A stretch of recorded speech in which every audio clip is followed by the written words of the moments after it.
Sir, இந்த கொரோனாவில் வந்து நிறைய ஹாஸ்பிட்டலில் நிறையா பில் பண்ணுறாங்க சார்.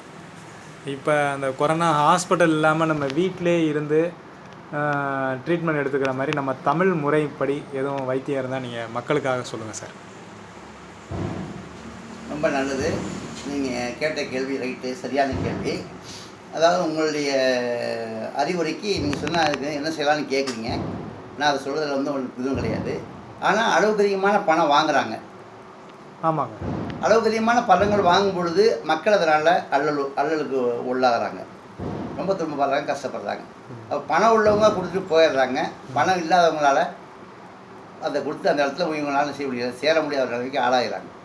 இப்போ நம்ம என்ன சொல்ல வரோம்னு சொன்னால், வைத்தியம் அப்படின்னு சொல்லிட்டா இன்றைக்கி தான் பயங்கர காஸ்ட்லியாக இருக்குது.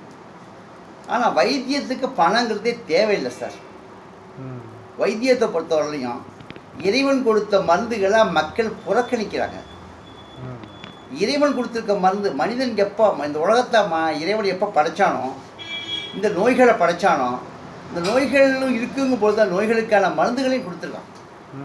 அப்போ இறைவன் கொடுத்த அற்புதமான மருந்துகளை மறந்துட்டு இன்றைக்கி மக்கள் என்ன பண்ணுறாங்க, அங்கே கிடைக்குமா இங்கே கிடைக்குமா, அவங்க சரி பண்ணுவாங்களா இவங்க சரி பண்ணியிருப்பாங்களா, அவங்க என்ன படிச்சிருக்காங்க இவங்க என்ன படிச்சிருக்காங்க இப்படின்னு வைத்தியர்களை நாடி நாடி போய்கிட்டு இருக்காங்க.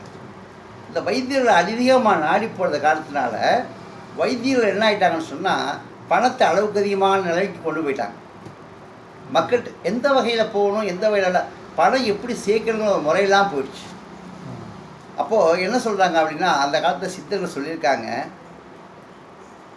வாதுகுறி வைத்தியரே சொல்ல கேளீர், வாகாக கண்மூன்று தலைகள் 4, நீதமுடன் முகங்கள் 5 கைகள் 6, நிலை சரீரங்கள் 8 கால்கள் 10, விதன் இதன் பயனறிவார் வியாதி தீர்ப்பார், விதமறியார் மானிடரை பழியே செய்வார், சேதமாம் செய்மருந்து பழித்திடாது, செத்தபின் தீனரகிர் சேருவாரே. யாரை சொல்கிறாங்க? வைத்தியரை சொல்கிறாங்க. அப்போது எந்த ஒரு வைத்தியத்தையும் பார்த்ததுக்கப்புறம் அளவுக்கு அதிகமான பணங்கள் வாங்கும் பொழுது அவங்க பணத்தாசையினால் செய்யக்கூடிய அந்த இது அவங்க நரகத்துக்கு தான் போவாங்க. இது நான் சொல்ல வரல சார். இன்றைக்கி நான் சொல்லி வைத்தியர்கள்ட்ட வந்து நான் மாதிரி சொல்லலை அப்படின்ட்டு வைத்தியர்கள் யாரும் மன வருத்தம் அடையணுன்றதுக்காக சொல்ல வரல, உண்மையை சொல்ல வர்றேன். சித்தர்கள் அந்த காலத்தில் எழுதிட்டு போன பாடலுடைய உண்மை என்னன்னு சொன்னால், செத்தபின் தீனரகில் சேருவாரே. வியாதியினுடைய தன்மை தெரியாதவங்க, வியாதியை பற்றி அறியாதவங்க, வியாதியினுடைய அண்மைகளை எல்லா தன்மைகளெல்லாம் புரியாதவங்க, அவங்க வைத்தியம் செஞ்சால் அந்த வைத்தியம் படிக்கவும் படிக்காது, அந்த வைத்தியத்தால் பயனதும் கிடையாது.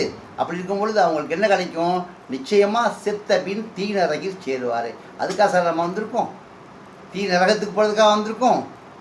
அப்போ நரகம் என்பது தீயினால் செய்யப்பட்டதுங்கிறத அந்த காலத்துலேயே அவங்க நினச்சிருக்காங்க. நம்மளுடைய மகான்கள் சித்தர்கள் உண்மையை சொல்லிட்டு போயிருக்காங்க. ஆனால் அதை கூட நினச்சி பார்த்து நினச்சது கிடையாது, அந்த உண்மையை தெரிஞ்சுக்க கிடையாது. அதனால் வைத்தியம் அப்படிங்கிறது வந்து நிச்சயமாக எல்லாத்துக்கும் ஒரே அளவு செய்ய வேண்டியதான் வைத்தியம். உங்களுக்குள்ள மருந்து தான் எனக்கும், எனக்குள்ள மருந்து தான் உங்களுக்கும். உங்களுக்குள்ள மருந்தை விட அளவுக்கு அதிகமான உயர்வான மருந்துங்கிறது எதுவுமே கிடையாது. எல்லாமே பூமியிலேருந்து விளையக்கூடியது தான். அது செய்கையுடைய முறையை வச்சு அவங்க என்ன செய்கிறாங்க, ஒவ்வொரு வகையில் தகைய ஸ்டாண்டர்டைஸ், அதான் என்ன செய்கிறாங்க, அவங்களுடைய ஸ்டாண்டர்டைஸ் பண்ணி வச்சுருக்காங்க. A group, B group, C group அப்படின்னு மனிதர்களை பிரித்து அந்த நோயினுடைய தன்மைக்கு தகுந்த மாதிரி அவங்க பணத்தை பிடுங்கிட்டு இருக்காங்க. இதெல்லாம் உண்மை ஒழிய அளவுக்கு அதிகமான பணத்தை வந்து அவங்க வாங்குறது உண்மை தான். நிச்சயமாக இவ்வளோ பணங்கள் தேவையே இல்லாதது தான் சார். வேறு ஒன்றும் இல்லை, நான் சொல்லிக்கிறது இவ்வளோ பணங்கள் தேவையில்லை என்பதை சொல்லி நான் முடிச்சுக்கிறேன் சார். நன்றிங்க.